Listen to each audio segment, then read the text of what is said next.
Movie starting में हम देखते हैं कि 1975 में स्पेस में एक स्टेशन बनाया जाता है जिसमें अलग अलग देशों के स्टेशन धीरे धीरे करके उस स्टेशन में जुड़ रहे हैं और स्टेशन का आकार धीरे धीरे करके बड़ा होता जा रहा था और सन 2031 तक उस स्टेशन में सभी देशों के शिप जुड़ चुके थे और सभी देशों के लोग एक दूसरे से मिल भी रहे थे और सन 2150 में उस स्टेशन से जुड़ने के लिए एलियंस के शिप आने लगे जिसमें विभिन्न प्रकार के एलियन मौजूद थे और कई सालों तक एलियंस उस स्टेशन में ऐसे ही जुड़ते रहे और उन एलियंस से मिलते रहे। इस दौरान इंसानों की कई पीढ़ियां बीत गई और वो स्टेशन जिसका नाम अल्फा इंटरगैलेक्टिक स्पेस स्टेशन था उसने बहुत विशालकाय रूप ले लिया था, जिसके चलते वहाँ की समिति ने फैसला किया कि स्टेशन का इतना बड़ा आकार धरती के लिए नुकसानदायक हो सकता है, हमें इसे धरती के गुरुत्वाकर्षण बल से मुक्त करना होगा। फिर वो अपने उपकरणों की मदद से उस स्टेशन को धरती से कहीं दूर भेज देते हैं। फिर 400 साल बाद एक ग्रह दिखाया जाता है जिसका नाम म्यूल था। वो ग्रह मोतियों का ग्रह था। हम देखते हैं कि उस ग्रह की राजकुमारी लियो सोकर उठती है। म्यूल ग्रह के लोगों को मोतियों से एनर्जी मिलती थी, इसलिए राजकुमारी लियो अपने चेहरे को मोतियों से धोती है, जिससे हमें उसके चेहरे पे एनर्जी देखने को मिलती है। उसी ग्रह पर एक प्राणी था जिसका नाम कन्वर्टर था। वो उस कन्वर्टर को लेके बाहर निकलती और वहाँ के नजारे और ताजी हवा का लुत्फ उठाती और सबको अपनी भाषा में हेलो कहते। वहाँ के लोग समुद्र से मोतियों को लाते थे और वहाँ का जीवन बहुत ही खुशहाल चल रहा था। और फिर जो वहाँ के लोग मोतियां समुद्र से इकट्ठा करके लाए वो अपने राजा को दिखाते हैं। फिर उनकी रानी उसमें से एक मोती उठाती है और कहती है, जिस प्रकृति ने हमें ये दिया है हम उसे ये लौटाते हैं। और वहाँ के राजा से कहती है, ये मोती हमारी बेटी लियो को दे देना। फिर वहाँ का एक सिपाही वो मोती राजकुमारी लियो को दे देता है। राजकुमारी लियो वो मोती अपने कन्वर्टर को खिलाती है। कन्वर्टर में ऐसी शक्ति थी कि वो किसी भी चीज को कई गुना बढ़ा सकता था, जिससे वो मोती खाकर बहुत सारे मोती बनाता है और वो सारे मोती एक जादुई पानी में गिरते हैं। मोतियों से ही उस ग्रह को एनर्जी मिलती थी और वह ग्रह एनर्जी से भर जाता है। और जब ग्रह को एनर्जी मिल ही रही होती है तब आसमान से मिसाइल शिप्स बॉम्ब उनके प्लेनेट पे गिरने लगते हैं। ये देख वो सब घबरा जाते हैं और बचने के लिए किसी महफूज जगह की ओर भागते हैं। तभी उनको वो शिप दिखती है जो आसमान से गिरी थी। वो सब उसमें चले जाते हैं और जब राजकुमारी लियो अपने परिवार को ढूंढते हुए घर पहुंचती है तो वो देखती है वहाँ पर कोई नहीं था। फिर वो उन्हें ढूंढते हुए उसी शिप की ओर भागती है। फिर तभी आसमान से एटॉमिक शिप गिरने लगता है उनके ग्रह पर। उस शिप को देखते ही वो अपना दरवाजा बंद कर लेते हैं और जब वो उस शिप का दरवाजा बंद कर रहे होते हैं तो उसका हैंडल टूट जाता है और राजकुमारी लियो भी उस समय वहाँ पहुंच जाती है। हैंडल टूट चुका था जिसके चलते राजकुमारी लियो अंदर नहीं आ सकती थी। अपनी बेटी को मरता देख वो लोग रोने लग जाते हैं और राजकुमारी लियो भी रोने लग जाती है। फिर मरते वक्त राजकुमारी लियो अपनी स्पिरिट को स्पेस में कहीं दूर भेज देती है। फिर वो उस एटॉमिक ब्लास्ट में मारी जाती है और वो जो स्पिरिट की एनर्जी होती है वो भटकते हुए मेजर वैलेरियन के पास वो चौंक के उड़ जाता है और इधर उधर देखता है।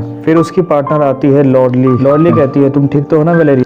वैलेरियन कहता है, हाँ शायद मैंने एक बुरा सपना देखा था। वैलेरियन अपने पार्टनर लॉर्डली से लव करता था पर वो हमेशा उसे मना कर देती थी। फिर वैलेरियन उसका जूस छीन लेता है और वो अपने पार्टनर के ऊपर गिर जाता है। वैलेरियन कहता है, याददाश्त के टेस्ट में मुझे पूरे 200% मिले थे। लॉर्डली कहती है, पर जो तुम्हें याद रखना था वो तो तुम भूल ही गए। वैलेरियन कहता है, क्या? वो कहती है, मेरा बर्थडे। वैलेरियन कहता है, उप्स सॉरी, बताओ तुम्हें मनाने के लिए मैं क्या कर सकता हूँ। तभी उनका कंप्यूटर प्रोग्राम एलेक्स कहता है, जहाज उतरने के लिए तैयार है और 5 मिनट में हम केरियन ग्रह पर उतरेंगे। लॉर्डली कहती है, अब तुम 3 मिनट में कर भी क्या सकते हो और जो खत्म ना कर पाओ उसे शुरू भी मत करो और मैं ये भी नहीं चाहती कि तुम्हारी लड़कियों की लिस्ट में मेरा भी नाम जुड़े। वैलेरियन कहता है, वो सिर्फ मेरी मिशन पार्टनर्स, मैं सिर्फ तुम्हारे दिल में एंट्री मारना चाहता हूँ। लॉर्डली कहती है, मैं तो अपना दिल सिर्फ उसे दूंगी जिसका दिल मेरे लिए धड़कता है और तुम सिर्फ एक दिल फेक आशिक हो। फिर वैलेरियन अपने कंप्यूटर सिस्टम एलेक्स से कहता है कि 10 मिनट पहले मेरे ब्रेन चार्जेस को दिखाना। एलेक्स कहता है कि पहले से आपकी दिमागी हलचल बहुत ज्यादा है और आपको बाहरी लहरें मिली थी और ये लहरें आपकी याददाश्त से नहीं आई थी, कोई आपको ये भेज रहा था। और फिर वो केरियन ग्रह के वातावरण में पहुंच जाते हैं। तभी मिनिस्टर का कॉल आता है।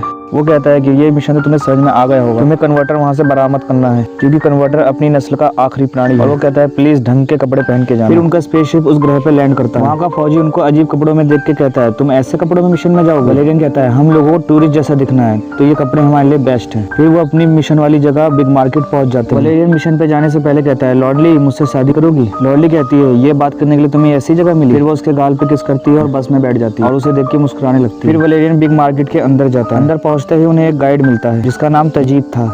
वो कहता है, बिग मार्केट एक दूसरे आयाम में, बिना हेलमेट के आप उसे देख नहीं सकते और बिना ग्लव्स के आप उसे छू नहीं सकते। गाइड कहता है, बिग मार्केट में 10,000 से भी ज्यादा दुकानें हैं। वो सबसे कहता है, अपने हेलमेट और ग्लव्स पहन लीजिए और बिग मार्केट का लुत्फ उठाइए। तभी अगले सीन में दिखाया जाता है, लॉर्डली बिग मार्केट के पिछली साइड में आती है। वहाँ का गार्ड उसे जाने को बोलता है अपनी, पर लॉर्डली उस पर अपना बॉडी कंट्रोल डिवाइस शूट कर देती है। अब सिपाही उसके कंट्रोल में आ जाता है। अपने सिपाही से बिग मार्केट के सिपाही को कंट्रोल करता है और लॉर्डली दीवार काट के बिग मार्केट में घुस जाती है और लॉर्डली के हाथ में कन्वर्टर बॉक्स होता है जिसमें उसे कन्वर्टर को लाना था। फिर वैलेरियन उस मुलजिम की दुकान को ढूंढ लेता है जिसने कन्वर्टर को चुराया। वो मिनिस्टर को बताता है। मिनिस्टर कहता है, तुम सार्जेंट कूपर को ढूंढो, वो तुम्हें आगे का मिशन का सामान देंगे। फिर वैलेरियन उसे ढूंढ लेता है। सार्जेंट कूपर कहता है कि दूसरे डायमेंशन को देखने के लिए तुम्हें ग्लासेस चाहिए होंगे और वहाँ कुछ ले जाने के लिए ट्रांसमेटा बॉक्स, खास तौर से गन, और वो उसे ट्रांसमेटा बॉक्स पहना देता है। दूसरे डायमेंशन में जाने के लिए तुम्हें अपना जेनेटिक कोड आगे एंटर करना होगा और वापस आने के लिए तुम्हें अपना जेनेटिक कोड पीछे एंटर करना होगा। फिर वो मेजर वेलेरियन को दूसरे डायमेंशन में भेज देता है, जिससे कि वो उस डायमेंशन में गायब होगा, लेकिन हर चीज देख सकता है और उठा सकता है। फिर अगले सीन में दिखाया जाता है कि प्लैनेट म्यूल के लोग उस मुलजिम से मिलने आए थे, क्योंकि कन्वर्टर प्लैनेट म्यूल का प्राणी था जो चीजों को कई संख्या में बढ़ा देता था। प्लैनेट म्यूल के निवासी कहते हैं, जो हमने मंगाया था वो तुम लाए? मुलजिम कहता है, हाँ, पर इसे लाने में मेरे कई आदमी मारे गए, ये बेशकीमती है। फिर मुलजिम उस कन्वर्टर को दिखाता है, कहता है ये बेशकीमती है, इसके बदले में मुझे क्या मिलेगा? फिर म्यूल ग्रह के लोग उसे अपने ग्रह का मोती देते हैं, इसमें बहुत ज्यादा एनर्जी होती है। मुलजिम कहता है, अगर तुम कन्वर्टर की मदद से मुझे इसकी नकल देने वाली हो तो मैं ये खुद भी कर सकती हूँ। ये सुन के प्लैनेट म्यूल के लोग उसकी तरफ बंदूक तान देते हैं। मुलजिम प्लैनेट म्यूल के निवासी से कहता है, 10 सेकंड में अपनी बंदूक नीचे फेंक दो, और काउंटडाउन स्टार्ट कर देता है। फिर काउंटडाउन खत्म होने के 1 सेकंड पहले वेलेरियन आ जाता है और वो मुलजिम के सर पे गन तान देता है और बोलता है कि तुम्हें गिरफ्तार करने से पहले मुझे चोरी का सामान जब्त करने का ऑर्डर मिला। लॉली भी वहाँ पर पहुंच जाती है कन्वर्टर बॉक्स लेकर। वेलेरियन मुलजिम से कहता है कि म्यूल कन्वर्टर को उठाओ, कन्वर्टर बॉक्स में रख दो। मुलजिम गुस्से में उस कन्वर्टर को उठा के बॉक्स में रख देता है और लॉली उसे वहाँ से ले जा लेती है और वेलेरियन वो मोती भी उठा लेता है जो प्लैनेट म्यूल का था। ये देख मुलजिम कहता है कि मेजर वेलेरियन, तुम जहाँ पर भी हो मैं तुम्हें ढूंढ के मार दूंगा। वेलेरियन कहता है अगले जन्म में। और जब वेलेरियन वहाँ से जा रहा होता है तब एलियन डॉग उसका ट्रांसमेटा बॉक्स खा लेता है, जिससे ट्रांसमेटा बॉक्स में गड़बड़ी आ जाती है और वहाँ पर गोलियां चलने लग जाती है। ये देख लॉली कहती है वेलेरियन खतरे में। कमांडर कहता है मिशन ज्यादा जरूरी है, तुम वापस आ जाओ। और कूपर से कहता है कि तुम वेलेरियन की मदद करो। कहता है हाँ समझ गया। फिर वहाँ पे खूब लड़ाई होने लग जाती है, गोली बारूद चलती है, कूपर भी आ जाता है उन सबको मारने के लिए। वेलेरियन का ट्रांसमेटा बॉक्स खराब हो चुका है, जिससे वो अपने डायमेंशन में वापस नहीं आ पा रहा और वहाँ के लोगों ने उसे मारने का आदेश दे दिया था। लॉली वेलेरियन से कहती है सब ठीक तो है? वेलेरियन कहता है मेरा ट्रांसमेटा बॉक्स टूट गया, इसकी वजह से मैं बाहर नहीं आ पा रहा हूँ। तभी वहाँ का सिपाही उसे देख लेता है, उस पर गोलियां चलने लग जाती है, जो कि मैग्नेट की थी, जो कि वेलेरियन के ट्रांसमेटा बॉक्स पे चिपक जाती है और उसे भारी कर देती है। बॉक्स इतना भारी हो जाता है कि वेलेरियन नीचे गिर जाता है। वेलेरियन जहाँ पे गिरता है उसके नीचे कोई सुरंग होती है जो कि ढक्कन से ढकी थी। अपना हाथ ऊपर उठाता है, जोर से उस ढक्कन पे मारता है कि वो ढक्कन टूट जाता है और वेलेरियन नीचे गिर जाता है और वो उस सिपाही से बच जाता है जो उसे मारने आया। फिर वेलेरियन उनका तरीका उन पे आज सारी मैग्नेट बॉल्स वहाँ के सिपाही पे शूट कर देता है, जिससे कि वो सिपाही भी धरती के नीचे घुस जाता है। फिर वेलेरियन वहाँ से भाग जाता है, तभी वो दीवार से टकरा जाता है। लॉयली वहाँ आ जाती है, कहती है कोई मदद चाहिए? वेलेरियन कहता है बस मेरा हाथ इस बॉक्स से निकलवा दो। तभी वहाँ के गार्ड्स और डॉग भी उसे मारने के लिए वहाँ पहुंचे, लेकिन लॉयली उसका ट्रांसमेटा बॉक्स ठीक कर देती है, जिससे कि वो कुत्ते से खाने से बच जाता है। अब मुलजिम भी उसे ढूंढ रहा होता है। मुलजिम अपना डॉगी उनके डायमेंशन में उसके पीछे भेजता है। कमांडर कहता है कि तुम लोग उनकी नजर में आ गए हो। लॉर्डिन वेलेरियन कहते हैं कि अब हमें क्या करना होगा? कमांडर कहता है बस तुम भागो वहाँ से, और अपने सिपाही से कहता है कि तुम उन दोनों को कवर करो, और वो भागने लगते हैं और कमांडर का सिपाही उनके सिपाही गोलियों से भूनने लगता है और वो दोनों दौड़ते हुए बस में घुस जाते हैं और बस को तेजी से स्टार्ट करते हुए वहाँ से भागते हैं। डॉगी भी उनका पीछा कर रहा होता है। वो कैसिटो से कहता है कि तुम इससे पीछा छुड़ाओ हमारा। कैसिटो उस पर फायरिंग करना स्टार्ट करता है और उस कुत्ते पे कोई असर नहीं होता है बुलेट। वो डॉगी उस बस पे चढ़ जाता है और बस को ऊपर से तोड़ देता है। वेलेरियन अपने कंप्यूटर सिस्टम एलेक्स से कहता है कि जल्दी आओ, हमें तुम्हारी मदद चाहिए। डॉगी बस में बैठे सभी लोगों को मारने लग जाता है। अभी एलेक्स भी वहाँ पहुंच जाता है। वेलेरियन और लॉर्लिन कन्वर्टर बॉक्स को लेकर अपने शिप में छलांग लगाते हैं और उस डॉगी के पंजों से बाल बाल बचते हैं, पर वो बच जाते हैं। लेकिन वो डॉगी उनके स्पेस शिप पे भी चढ़ जाता है और वेलेरियन उसे स्पेस से नीचे गिरा देता है। फिर लॉर्ली उस कन्वर्टर बॉक्स को खोलती है, जिसमें से कन्वर्टर बाहर आता है। कन्वर्टर बहुत ही डरा हुआ था और सहमा हुआ भी। वो कन्वर्टर से कहती है शायद तुम्हें चोट लग गई है, क्यों ना इसे ठीक कर दिया जाए, जिससे तुम अपना जादू चला सको। फिर वो उसे ठीक कर देती है। वेलेरियन उस मोती को चेक करवाता है। वेलेरियन कहता है इसमें तो 10 मेगाटन की पावर, उसके जहाज से 10 गुना ज्यादा। वेलेरियन कहता है ये आया कहाँ से? एलेक्स कहती है म्यूल से, पर वो ग्रह अब खत्म हो चुका है। वेलेरियन उससे और जानकारी मांगता है। एलेक्स कहता है कि मैं इसकी और जानकारी नहीं दे सकती क्योंकि इसकी कमांड 5 स्टार वाले जनरल पे। वेलेरियन कहता है जिसको मैंने सपने में देखा था उसके गले में भी ऐसा ही मोती था। एलेक्स कहती है मैंने आपकी बात नोट करी। फिर वो दोनों अल्फा में पहुंच जाते हैं, जो कि 1000 ग्रहों का शहर। वेलेरियन उस ग्रह की और जानकारी मांगता है और एलेक्स वहाँ के जीवों के बारे में उनको जानकारी देती है। फिर वो वहाँ पे लैंड करते हैं, वहाँ के जनरल से मिलते हैं। जनरल से कहता है हम जान सकते हैं कि हो क्या रहा है हमारे साथ? जनरल उनको बताता है कि 1 साल पहले हमें रेडियो एक्टिव जोन का पता, जो स्टेशन के एकदम बीचों बीच है, कोई भी सिग्नल उसे भेद नहीं पा रहा था। फिर हमने स्पेशल यूनिट की एक टीम भेजी पर वो भी वापस नहीं आई। जनरल कहता है आज वहाँ की हवा सांस लेने लायक भी नहीं, वहाँ पे जहरीली गैसें भर बढ़ चुकी है। फिर चीफ कमांडर मिनिस्टर से बात करता है। मिनिस्टर कहता है कि इस मिशन पर वेलेरियन और लॉर्ली जाएंगे। वेलेरियन कमांडर से कहता है कि हम साथ में काम करने वाले हैं, तो मुझे इस मिशन की सारी जानकारी चाहिए। कमांडर कहता है कि कुछ ही देर में मैं सिक्योरिटी काउंसिल से बात करके जो जानकारी चाहिए होगी वही मिल जाएगी, और वो वहाँ से चला जाता है। फिर अगले सीन में दिखाया जाता है कि लॉर्ली कन्वर्टर को अपने एयरिंग में लगा मोती खिलाता और कन्वर्टर उस मोती को कई संख्या में उत्पन्न करता है। लॉर्ली कहती है तुम तो कमाल की, हमें साथ में शॉपिंग करने जाना चाहिए। फिर दिखाया जाता है कि कमांडर ने एक म्यूल ग्रह के निवासी को कैद कर जिससे बहुत ही ज्यादा टॉर्चर किया जा रहा है। कमांडर डॉक्टर से कहता है इसने कुछ बताया? डॉक्टर कहता है नहीं। कमांडर कहता है 1 घंटा और देता हूँ, अगर ये कुछ ना बताए तो इसे मार देना। कमांडर के बाद रोबोटिक सेना, वो उन रोबोट से कहता है कि अगर इस मिशन में कुछ भी गड़बड़ हुई तो तुम जानते हो तुम्हें क्या करना है। अगले सीन में दिखाया जाता है कि लॉर्ली वेलेरियन और कमांडर मिलते हैं। कमांडर उनसे वो कन्वर्टर मांगता है। वेलेरियन कहता है इसकी हिफाजत के लिए इसे लॉर्लिन के पास ही रहने देना चाहिए। उनके मना करने से कमांडर बुरा मान जाता है। तभी वहाँ पे जनरल आ जाता है और वो उनसे कहता है कि परिषद इंतजार कर रही है। फिर कमांडर वहाँ से चल देता है तो कमांडर वहाँ पे लेक्चर देने लगता है। वलेरियन बाहर खड़ी लॉर्लिन से पूछता है, लॉर्लिन कोई गड़बड़ तो नहीं? लॉर्ली कहती है नहीं। लॉर्ली के पास डॉगल डैग जिनके पास हर चीज की जानकारी रहती है। वलेरियन लॉर्लिन से कहता है कि मुझसे पूछो वो म्यूल के बारे में क्या जानते हैं। डॉगल डैक्स कहते हैं ये तो बहुत खुफिया जानकारी है, इसके लिए तुम्हें मेजर सैंक से बात करनी है। लॉर्लिन अपने कंप्यूटर सिस्टम में देखती है कि मेजर सैंक तो साल भर पहले ही मर चुके। डॉगल डैक्स कहते हैं हाँ, पर वो शायद मरे नहीं, उनको मारा गया था। मेजर सैंक प्लेनेट म्यूल के एक्सपर्ट थे और उनके पास सारी जानकारी जो अपने साथ ले गए। डॉगल डैक्स लॉर्लिन से कहते हैं कि वो कन्वर्टर बेशकीमती है, उसे लेने किराए के सिपाही आएंगे। लॉर्ली कहती है कौन? डॉगल डैक्स कहते हैं कि पहली खबर ही मुफ्त थी, बाकी के तुम्हें पैसे देने होंगे। तभी अलार्म बजने लगता है और सब सतर्क हो जाते हैं। वलेरियन एलेक्स से कहता है कि ये क्या हो रहा है? एलेक्स कहता है कि कोई अनजान 12 लोग आ रहे हैं। वलेरियन कहता है कौन? एलेक्स कहता है कि पहचान नहीं हो पा रही है। लॉर्ली डॉगल डैक्स से कहती है कि अब तुम्हारी खबर खुफिया नहीं रही, चलो अब यहाँ से। वलेरियन एलेक्स से पूछता है कि ये लोग कहाँ से आ रहे हैं? एलेक्स कहता है कि वो दीवारों के चारों तरफ से आ रहे हैं। तभी वहाँ के सारे सिस्टम लॉक हो जाते हैं। तभी वो अनजान लोग दीवार तोड़ के अंदर आ जाते हैं जो कि प्लेनेट म्यूल के निवासी थे और वहाँ पे फायरिंग शुरू होने लग जाती है। पर प्लेनेट म्यूल के लोग अपनी चिपचिपी गन से उन्हें इसमें फंसा देते हैं। फिर प्लेनेट म्यूल के कमांडर को वहाँ से अगवा कर लेते हैं और उसे अपने साथ ले जाते हैं। तभी वलेरियन अपने रोबोटिक गैजेट की मदद से उस चिपचिपी झिल्ली को काट कर बाहर आता है। फिर वो लॉर्लिन को भी झिल्ली से निकाल देता है। लॉर्ली बोलती है वो क्या थे? वलेरियन कहता है वो पर्स थे, वो कमांडर को अपने साथ लेके गए। ये चक्कू पकड़ो, तुम जनरल को छुड़ाओ, उनका पीछा करता हूँ और तुम कमांड रूम से मुझे कमांड करना। अब कंट्रोल रूम स्टार्ट हो गया और लॉर्लिन वलेरियन को गाइड कर रही थी। वलेरियन कहता है कि मैं उनसे पीछे छूट गया, कमांडर को ढूंढने की कोशिश करो। वो कहती है कमांडर मिल गए। वलेरियन कहता है मुझे शॉर्टकट रास्ता बताओ। अब जो लॉर्ली उसे रास्ता बताता है वो दीवार से होके जाता था।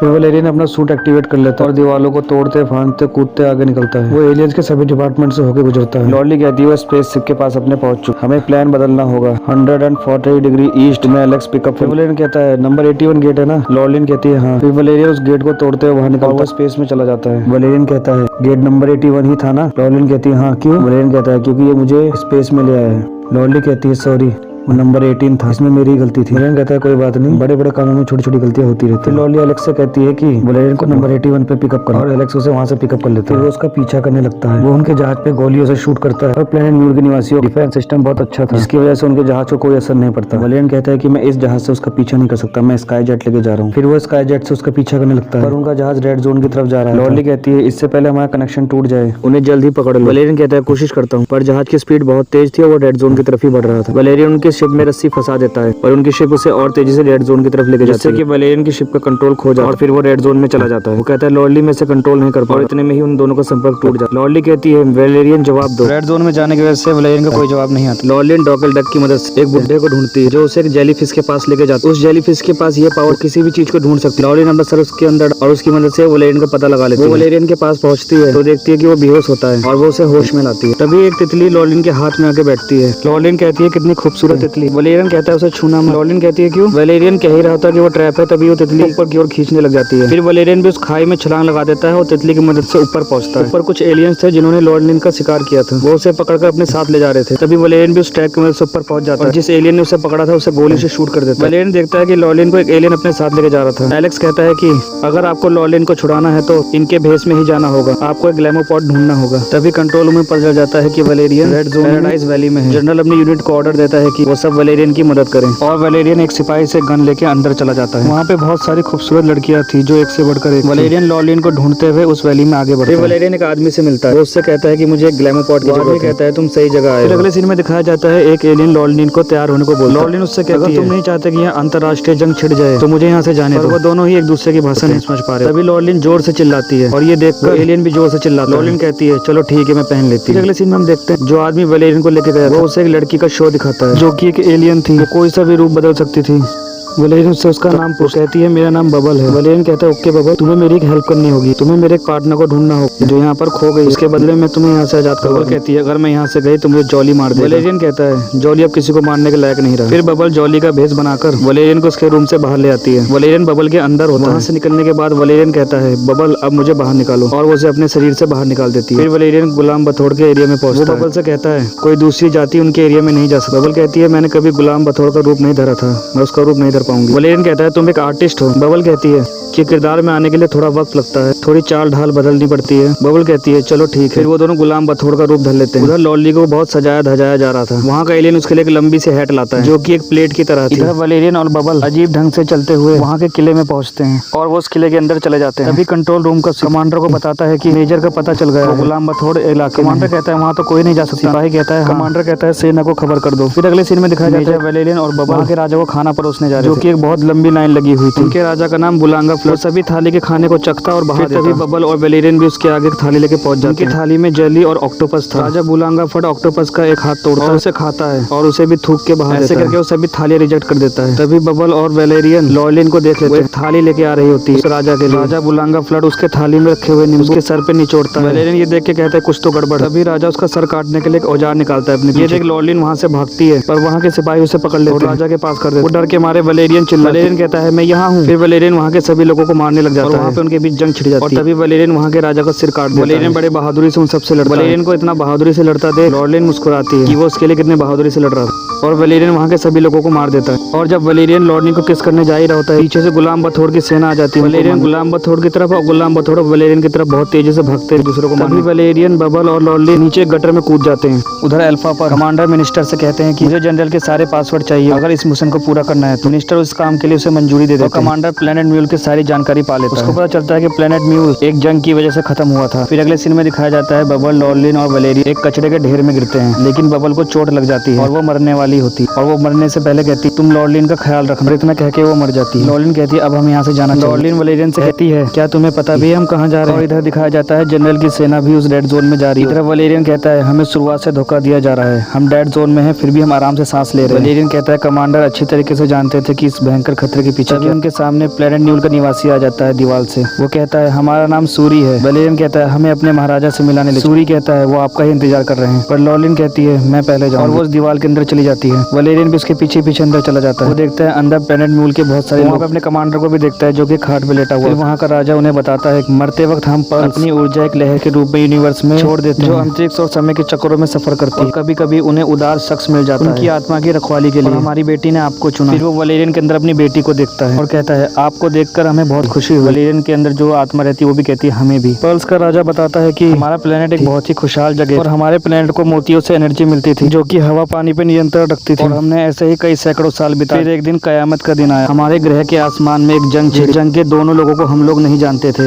और वो जंग बहुत ही भयंकर थी जिस लड़ाई से हमारा पूरा ग्रह तबाह। वलेरियन पूछता है उस जंग के बाद क्या हुआ? राजा बताता है हम कई साल तक उस जहाज में भटकते। राजा बताता है कि हमने बाद में बहुत सारा ज्ञान प्राप्त किया। आकाश में रहने वाले रद्दी व्यापारियों ने हमें पकड़ लिया, अल्फा स्टेशन पे जाके बेचा। वो बताता है हमारा ग्रह तो नष्ट हो चुका है और अब हमें सिर्फ दो चीजों की जरूरत है, एक म्यूल कन्वर्टर और एक पर्ल। पर्ल वहाँ के कमांडर को उठा देता। कमांडर ही वही इंसान था जिसने फ्यूजी मिसाइल को लॉन्च करवाया था और जिसकी वजह से उनका ग्रह पूरा नष्ट हुआ था। और अब ये बात मेजर वलेरियन और लॉलिन भी जानते थे। कमांडर जब उन्हें ऑर्डर देता है इनको गिरफ्तार कर लो तो वो मना कर देते हैं। फिर जनरल की सेना भी रेड जोन की तरफ उस दीवार के पास पहुंच जाती है। लॉलिन और वलेरियन उन्हें मोती और कन्वर्टर दोनों दे देते हैं। फिर पर्ल कन्वर्टर को मोती खिलाता है और जादुई पानी में डाल जिससे कि बहुत सारी एनर्जी बन जाती है उनके शिप के लिए और वो शिप उनके ग्रह की तरह बन जाती है। ये देख पर्ल निवासी बहुत खुश हो जाते हैं। फिर तभी जनरल के सैनिक वहाँ पे बॉम्ब लगा देते हैं उस दीवार। सूर्य अपने पापा से कहता है कि जहाज को चारों ओर से घेर लिया। वलेरियन कहता है हमारे पास 1 मिनट भी नहीं, मुझे मेरे कमांडर से बात करो, मैं इसे रोक सकता हूँ। सूर्य कहता है अगर हमने सिग्नल खोले तो हम अपना डिफेंस सिस्टम खो देंगे। वलेरियन कहता है अगर मुझे उनसे बात करने ना दिया तो रक्षा करने के लिए कुछ भी नहीं बचेगा। राजा कहता है सिग्नल खोल। फिर वलेरियन लॉलिन एक शिप में जाते हैं, उसका सिग्नल एक्टिवेट कर। फिर दीवार से पर्ल्स सैनिकों के सामने आ जाते हैं। जनरल कहता है जब तक वो हमला न करे उन पर गोली मत चलाना। वलेरियन अपने जनरल को कॉल लगाता है और उनसे कहता है ये हमला जल्दी ही रुकवा दीजिए हमें। वलेरियन बताता है कि कमांडर ने उस प्लेनेट को तबाह किया था और अपनी गलती छुपाने के लिए म्यूल के निवासियों को मारना चाहता था। फिर जनरल बॉम्ब के चल रहे टाइमर को रोक देता है। जनरल कहता है क्या कमांडर तुम्हारे साथ है? फिर वो दोनों जनरल से कमांडर की बात करवाते हैं पर कमांडर अपनी गलती नहीं मानता जनरल के सामने और कमांडर अपने रोबोट्स को आदेश दे देता है सबको मारने के लिए और सब पे गोली बरसाने लग जाते हैं। और उधर कंट्रोल रूम के रोबोट भी सब पे गोलियां बरसाने लग जाते हैं और लॉलिन कमांडर को पीटने लग जाती है। फिर वलेरियन भी उन रोबोटों से लड़ने लग जाता है। उनमें से एक रोबोट फिर से काउंटडाउन स्टार्ट कर देता है बॉम्ब का। फिर जनरल अपने सिपाही से कहता है इस काउंटडाउन को रोको, पर वहाँ पे बहुत सारी गोलियां चल रही थी और उधर वलेरियन सबको अपनी गोलियों से मार रहा होता है और इधर कंट्रोल रूम का सिपाही काउंटडाउन रोकने की कोशिश कर रहा होता है, लेकिन तभी पल्स अपना शिप स्टार्ट कर देते हैं और अल्फा से निकल जाते हैं और उधर उनका सिपाही काउंटडाउन को भी रोक देता है और सभी लोग बच जाते हैं। फिर जनरल बाहर की ओर देखता है तो सब रोबोट मर चुके होते हैं। वो अपने सिपाहियों से कहता है देखो कौन कौन जिंदा बचा है। जनरल वहाँ के कैप्टन से पूछता है वहाँ पे क्या क्या बचा है। कैप्टन कहता है सब कुछ खत्म हो चुका है। कैप्टन कहते हैं यहाँ पे सिर्फ कमांडर बचे हैं। जनरल कमांडर को गिरफ्तार करने का ऑर्डर दे देते हैं। लास्ट में दिखाया जाता है लॉर्डली और वलेरिया एक शिप में होते हैं, जिसमें वलेरियन लॉर्डलिन को प्रपोज करता है और लॉर्डली शादी के लिए हाँ कर देती है और यहीं पे हमारी पिक्चर का दी एंड हो जाता है।